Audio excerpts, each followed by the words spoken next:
Let's get real for a minute. Building a business as a solopreneur isn't about some fantasy lifestyle. It's about creating work that actually fits your life.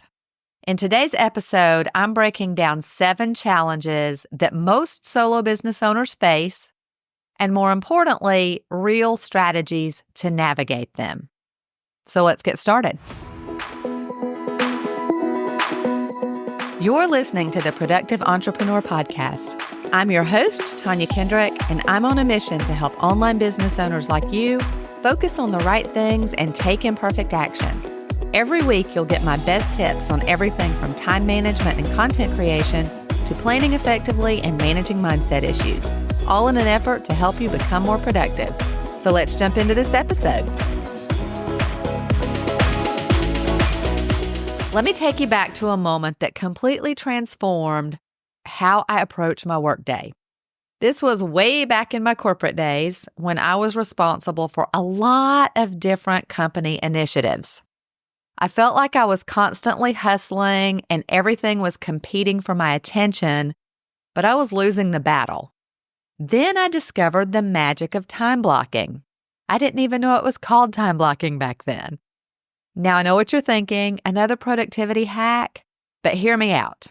This isn't just any old strategy. This is about making appointments with yourself and treating your most important work with the same respect you'd treat a critical client meeting. Most mornings, I have a power time block from 9 to 11 a.m. dedicated to core content creation. During those 2 hours, the outside world doesn't exist. My phone is on Do Not Disturb, my email is closed, and I'm in pure creation mode. This is when I record podcasts, develop course materials, or dive deep into other content that moves my business forward. Understanding your peak productivity hours is crucial.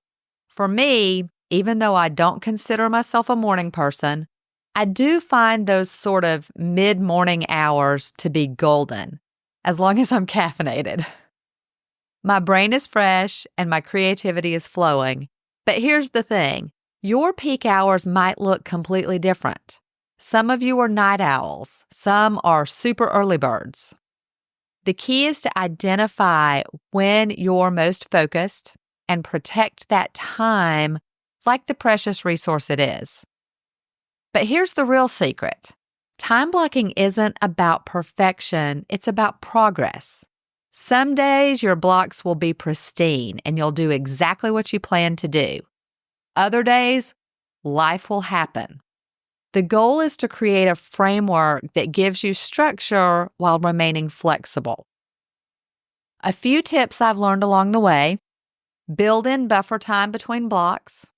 Be realistic about how long tasks actually take, and allow yourself grace when things don't go as planned. And keep in mind that time blocking isn't about cramming more into your day. It's about creating space for what matters to you. It's about designing a workday that feels intentional, productive, and one hopes enjoyable. Time blocking is just one of the tools I use for time management. In episode 38, I cover 11 time management strategies you can add to your toolbox. And I'll include a link in the show notes at toniakendrick.com/45. Challenge number 2 is isolation. Solopreneurship can feel like the loneliest job in the world. I used to joke that my sweet dog was my business partner. And let me tell you, she wasn't great at strategy meetings, but she sure was great at reminding me to take breaks.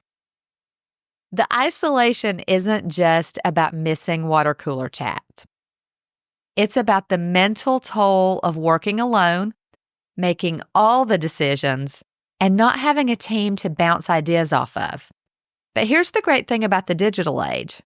Isolation is not a requirement, it's actually a choice. So I started breaking my isolation by being intentional about seeking out connections. This doesn't mean random networking events or forced small talk. I joined some specific online communities for digital course creators and online business owners. For a while, I had an accountability partner that I met with via video chat every morning. And now sometimes I get out of the house and work at a coffee shop or the library just so that I can be around other people. And here's a pro tip about online communities.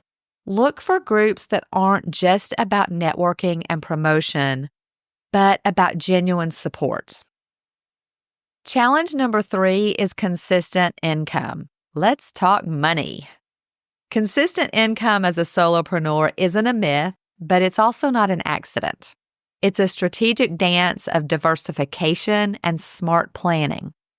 When I first started, my income was unpredictable. One month I'd be riding high, and the next I'd be wondering how I was going to cover my basic expenses. The turning point came when I stopped thinking about income as a single stream. And instead, I started viewing my business as a financial ecosystem, multiple rivers of revenue flowing together, supporting and complementing each other. Let me break this down. When I pivoted from solely relying on coaching, which is a one-on-one endeavor, my entire financial landscape bloomed. I introduced digital products, courses, workshops, memberships, and one of my favorites because it has the lowest barrier to entry, affiliate income. And here's a quick pro tip. Don't try to launch 10 income streams at once. Start small. Maybe it's an easy-to-create digital product or an affiliate partnership with a tool that you already love and use. The key is to start, learn, and evolve. Challenge number 4 is self-motivation. Let me start with one of my absolute favorite quotes from the legendary Zig Ziglar. People say motivation doesn't last. Well, neither does bathing. That's why we recommend it daily. Mic drop moment, right? As solopreneurs, self-motivation isn't just a nice to have. It's our lifeline. We don't have a boss watching over our shoulder. We don't have team meetings to keep us accountable. And we don't have that external pressure pushing us forward. Our motivation comes entirely from within. But here's the thing. Motivation isn't some magical feeling that strikes like lightning. It's a muscle you train, a practice you cultivate, a daily commitment you make to yourself and your business. One way I build my motivation muscle is by making sure I notice the good things. I have a prompt in my daily journal for one good thing or one thing that went well the day before.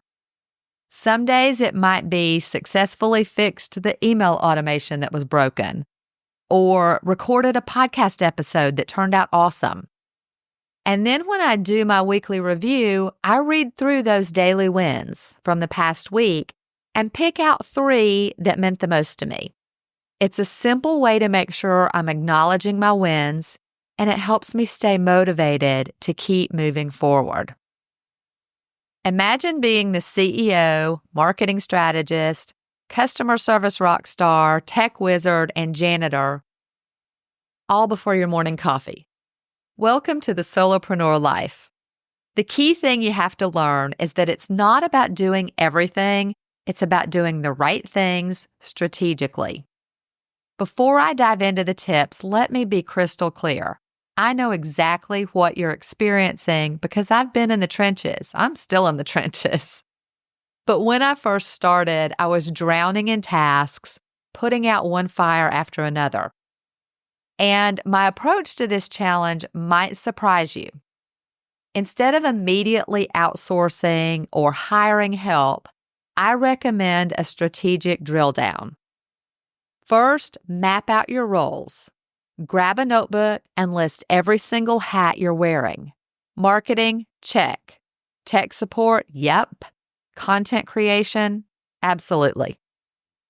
Next, do a time audit. For 1 week, track how much time you're spending in each role. You may be shocked at where your hours are actually going. 3, identify your zone of genius. What tasks light you up? What feels like drudgery and what feels like play? Those genius tasks, those are where you need to spend the bulk of your time. 4, before even thinking about hiring help, see what you can automate. Email sequences, social media scheduling, basic customer service responses.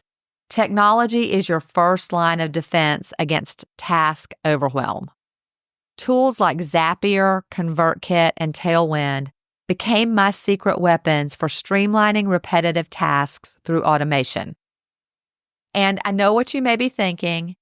I'm not ready to hire a virtual assistant or team. That's exactly why this strategy matters. You're building a foundation now that prepares you for future growth. The real magic happens when you start treating your business like a scalable machine, not a personal hustle. Each task you systemize or automate is a small investment in your future freedom. Challenge number 6 is work-life balance. When your office is your home and your home is your office, work-life balance can feel like a mythical creature.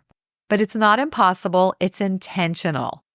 One of the things I did recently is to implement a shutdown ritual that signals the end of my workday. I do a quick prep for the next day so that I'm ready to hit the ground running in the morning. Then I shut down my computer and tidy up my office. It's a physical and mental signal that work time is over. I also do my yoga practice after the end of my workday. It's another way to transition from work into personal time. I have a whole episode dedicated to work-life balance problems and solutions. I'll pop a link to it in the show notes. Challenge number 7 is staying relevant. The business world, especially the online business world, moves fast. And staying relevant means staying up to date. And it isn't just about taking courses, it's about cultivating a continuous learning mindset. Sure, you can take courses, and as a course creator, I obviously recommend that. But you can also listen to podcasts, have conversations with peers, pay attention to shifts in the industry, and follow thought leaders, not just consuming, but critically analyzing their content. Here's a pro tip. Create a learning budget, not just in dollars, but in dedicated time. Maybe it's an hour a week dedicated to exploring something new in your niche. I often do a lunch and learn 2 or 3 days a week where I watch course or summit videos or read a business book during my lunch break. Or if it's a week where I'm going to be in the car a lot, I listen to podcasts. Okay, friends, it's time to wrap up. Your mission, should you choose to accept it, is to pick one challenge from today's episode, just one. Create a specific, actionable plan to address it this week. Small, consistent steps are the best way to overcome challenges and move forward. If you found this episode helpful, and I hope you did, screenshot it, share it on Instagram, tag me, and let me know which challenge you're taking on. Until next time. And before you go, if you like what you hear on the Productive Entrepreneur podcast, then come check out the Organized Business Toolbox. It's my monthly membership for solo entrepreneurs who want to feel in control and take imperfect action to move their businesses forward. When you join, you'll get instant access to the Training and Resource Vault, and a new toolbox or course drops every month. Plus, we have monthly Voxer office hours where you can privately ask me questions and get my direct feedback. If that sounds like something you need, the link is in the show notes, or visit toniakendrick.com, and I'll see you on the inside.